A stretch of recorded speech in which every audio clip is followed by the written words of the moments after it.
안녕하세요. 오늘은 자연인 입산 시기와 생활비에 대해서 말씀드리겠습니다. 자연인 입산 시기 어느 계절이 좋을까요? 입산 시기는 봄이 가장 좋습니다. 제가 아는 분 중에 한 달 전에 가족들에게 잘 살겠다며 큰소리치고 입산한 분이 계셨습니다.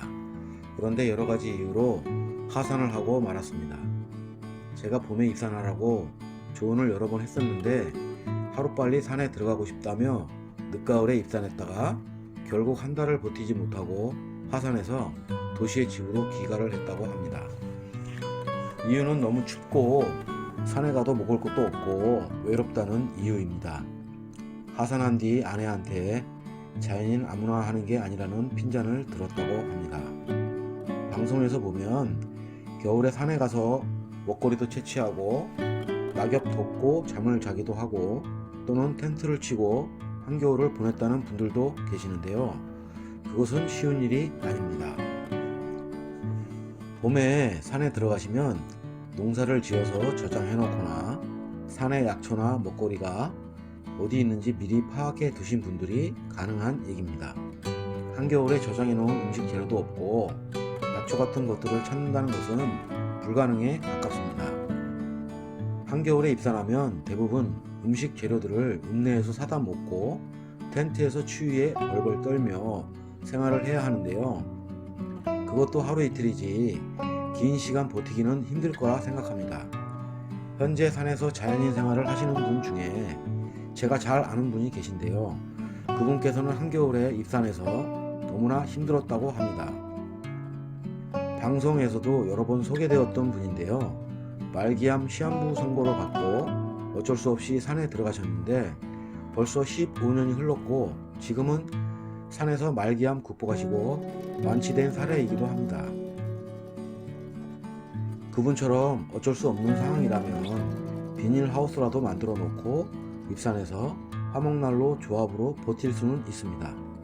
하지만 그런 경우가 아니라면 봄에 입산하시기를 추천드립니다. 산에서 외로움을 느끼는 분들이 많으신데요. 외로움 또한 겨울이 심하게 탑니다. 나무들이 벌거벗은 채 휑한 느낌이 들고 차가운 느낌은 외로움의 배가 됩니다. 따뜻한 봄날에 새싹들이 올라오고 파릇파릇해지는 모습들을 보면 외로움도 금방 사라집니다. 봄에는 해야 할 일도 많고요. 여러 가지로 외로움을 느낄 시간도 모자랍니다. 차가운 겨울 땅이 얼면 흙을 사용할 수가 없습니다. 산에서 살게 되면 흙을 쓸 일이 많은데요. 땅이 얼어서 흙을 사용할 수가 없으므로 움막 짓는 일도 어려움이 배가 됩니다. 계곡 또한 얼어버리면 물 떠다 먹어야 합니다. 처음부터 이 모든 걸 감수하면서 생활하기는 쉽지 않습니다. 방송에서 자연인을 보시고 그것만 동경하지 말고 냉정하게 판단하셔서 좋은 계절에 입산하시기를 강추합니다. 적어도 3년 전부터 미리 준비하시면 추위와 외로움 등으로 하산하시는 일은 없습니다. 그럼 이번엔 자연인 생활비에 대해서 말씀드리겠습니다. 자연인 생활비는 한 달에 몇만 원이면 충분하다는 분들도 계십니다. 제가 보기엔 어려운 얘기라고 생각합니다. 우리 강아지 사료값만 한 달에 9만 원 들어갑니다. 예방접종, 진드기 치료, 기타 등등 병원비도 한 달 평균 5만 원이 넘습니다. 자연인 벼농사를 짓지 않으니 쌀도 사야겠고요. 산에서 살다가 다치면 병원도 가야겠고요. 도시에서 살 때 알고 지내던 지인들 경조사 가야겠고요.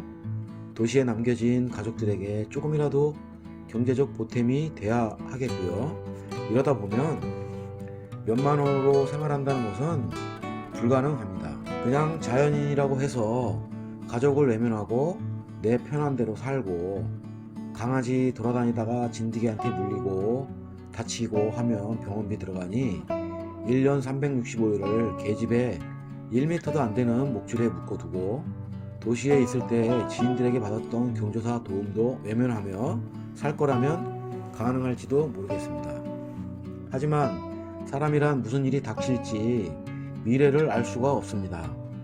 산에서 다치거나 병이 들거나 어떤 일이 발생하면 도와줄 사람도 없게 됩니다. 결국 몸이 아파 고통스러워도 혼자서 그 아픔을 견뎌야 하고 돈이 없으니 병원도 가지 못합니다. 저는 조선낫으로 나무를 치다가 손을 다쳤습니다. 처음엔 대충 지혈을 하고 견디려 했는데 극심한 통증에 참지 못하고 병원 응급실에서 12번을 꿰매었습니다. 약국에서는 진통제를 받고 한밤중에 통증이 밀려와 진통제를 복용했습니다.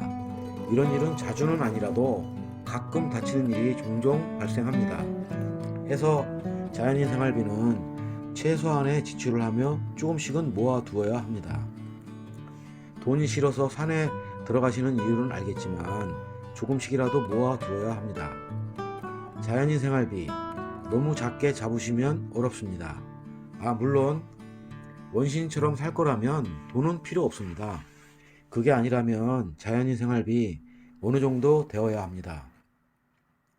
산에서 돈벌이를 하는 것이 어떻게 자연인이냐라고 하시겠지만 요즘 시대는 자연인이라고 해도 어느 정도의 돈벌이를 하지 못하면 자연인으로 살아가기 어렵습니다. 자연인이라고 해서 아프면 참고 먹을 게 없으면 굶어 죽는 것이 자연인이라고 생각하지 않습니다. 각박한 도시생활에 지치고 사람이 싫고 삶의 벼랑 끝에서 절망하지 않고 자연인으로 살아가는데 마치 원시인처럼 사는 것이 자연인이라고 충고를 하기도 합니다. 자연인도 사랑하는 가족이 있고 그동안 행복과 아픔을 나누었던 지인들도 있습니다.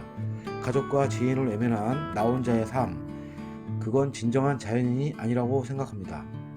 이상 자연인 입산 시기와 자연인 생활비에 대해서 말씀드렸습니다. 감사합니다.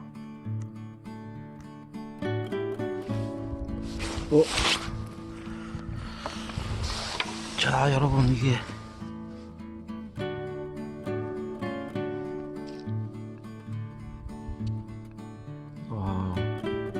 토종 꿀벌 같은데? 토종 꿀벌이 죽어서 얼음판에 붙어있네요. 이 녀석도